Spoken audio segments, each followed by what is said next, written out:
If I were ever going to storm a pillbox, you know the kind of pillbox that they're always storming in the Van Johnson pictures? It means there is no return.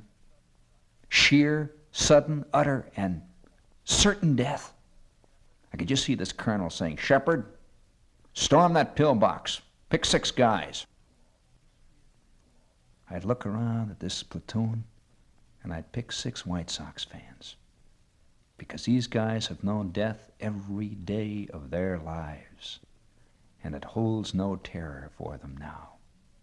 Let me tell you about being a White Sox fan. There is something special about being a White Sox fan. The White Sox haven't won a pennant in the recorded history of mankind. They know nothing but defeat, frustration, and disaster. This mosaic of human comedy. You see, a White Sox fan measures victory in terms of defeat. Like if the White Sox lose 6-5, that's a good day, because it's usually about 7-2. And if Luke Appling gets 3 hits, that makes the month. I mean, even though the Sox lost 11-3, Luke knocked out 3 of them today. By George. Luke Appling once batted .388, won the American League batting championship, playing on the Chicago White Sox.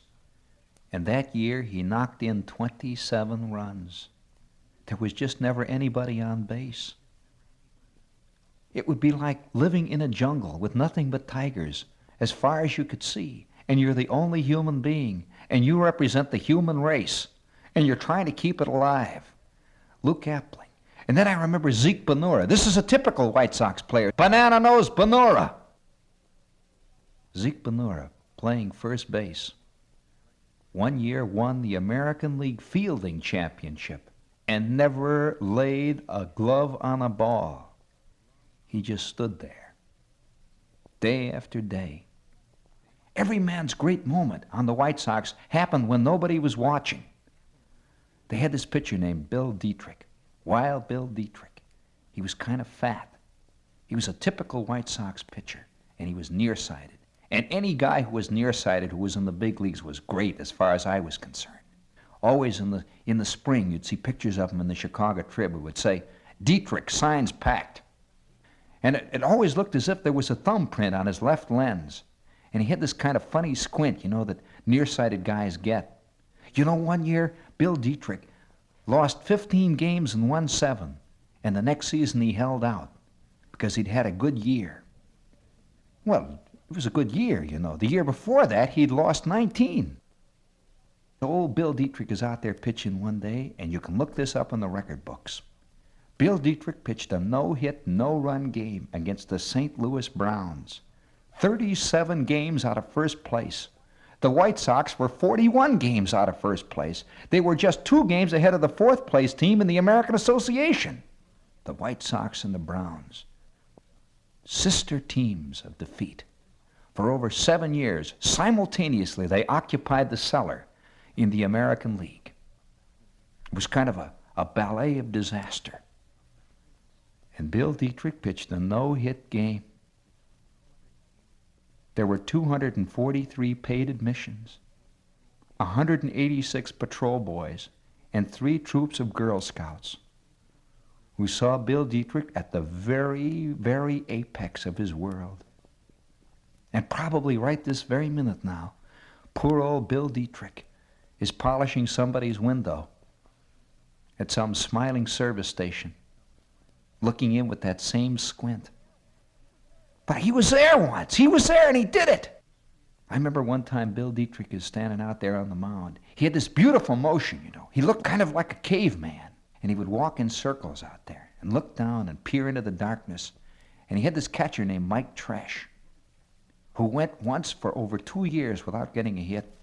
A real White Sox ball player. And he used to laugh it up all the time. "All right, come on, let's go. We got him going here. Let's go, Bill. Let's go. Put it right here, old man." And here's Bill Dietrich out there pitching. He's behind 7-1. Mike Tresh is talking it up. He's squinting down there, looking into the darkness. Old Bill shakes off a sign, glances back towards second base where the runner's taking a short lead. He shakes off another sign, and everybody in the park knew that Dietrich had only 2 pitches. His slow curve and his wild one. He's already shaken off 3 signs. It was just the White Sox trying to play it out, you know? Trying to make it look better. Trying to make it look better for all of us. They represented not Chicago, but the South Side. Do you know what it feels like to be a South Sider in a world of North Siders? Yeah. Let me tell you about that. They got this special ball team up there. They call them the Cubs. And they have this ballpark that has these vines growing up. And on top of the vines, they got these little guys wearing Wrigley gum hats.